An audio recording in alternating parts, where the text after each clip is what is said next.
भाजपा के संगठनात्मक चुनाव को लेकर मंडी के सुंदरनगर में भाजपा ने बैठक की।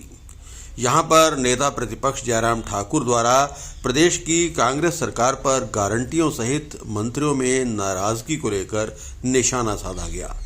सीएम के मीडिया एडवाइजर नरेश चौहान ने इस पर पलटवार किया है और भाजपा नेताओं पर लोगों को भ्रमित करने के लिए बयानबाजी करने के आरोप लगाए हैं। नरेश चौहान ने कहा है कि भाजपा नेताओं में वर्चस्व की लड़ाई चल रही है। भाजपा के संगठनात्मक चुनाव चल रहे हैं और नया अध्यक्ष बनेगा। इसको लेकर नेताओं पर दबाव साफ तौर पर नजर आ रहा है। अब अपनी नेतागिरी चमकाने के लिए ये लोग बयान दे रहे हैं।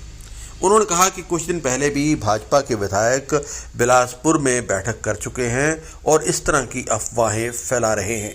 गारंटियों के आरोपों पर नरेश चौहान ने कहा कि नेता प्रतिपक्ष दिल्ली के दबाव में गलत जानकारी दे रहे हैं और किसी भी राज्य में जब चुनाव आते हैं तो वो बयानबाजी करने लगते हैं। नेता प्रतिपक्ष जयराम खुद मुख्यमंत्री रहे हैं।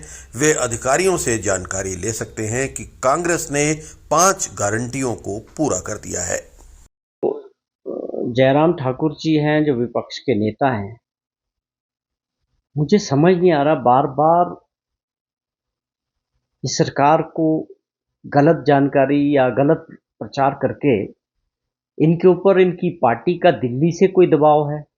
मुझे समझ नहीं आ रहा। जब भी कोई इलेक्शन आता है राज्य का, भी हरियाणा का चुनाव था, जम्मू कश्मीर का चुनाव था, अब दोबारा से महाराष्ट्र और झारखंड के चुनाव की वजह से वो दबाव इनके ऊपर भी देखा जाता है।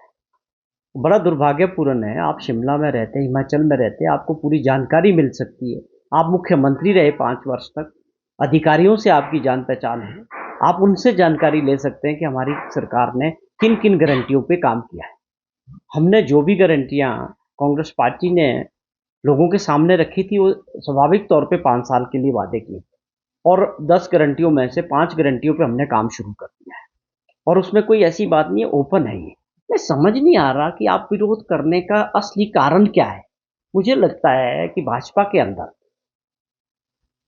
वर्चस्व की लड़ाई है हिमाचल प्रदेश में, क्योंकि संगठन का उनका चुनाव चल रहा है, बड़ा फेरबदल होने वाला है, नया अध्यक्ष भाजपा में बनने वाला है। मैं समझता हूं ये दबाव नेताओं पे साफ तौर पे दिख रहा है। इसमें जयराम जी पर भी ये दबाव दिख रहा है और दूसरे नेताओं पर भी दिख रहा है। इसलिए इनकी ये मजबूरी हो चुकी है कि आप जो है सरकार के ऊपर निशाना लगा के अपनी नेतागिरी को चमकाने का जो काम कर रहे हैं, मैं समझता हूं इससे लोगों को गुमराह करने की ये विपक्ष की जो नीति है ये बिल्कुल गलत है।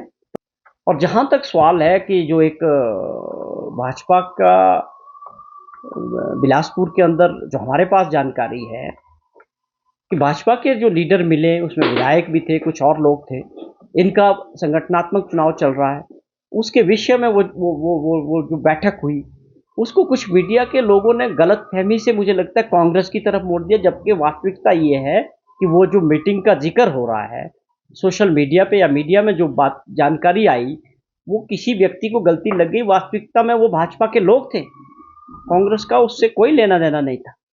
और कल भी मिनिस्टर, सारे कैबिनेट के बहुत सारे मिनिस्टर माननीय मुख्यमंत्री जी से मिले, अगली रूपरेखा तैयार की।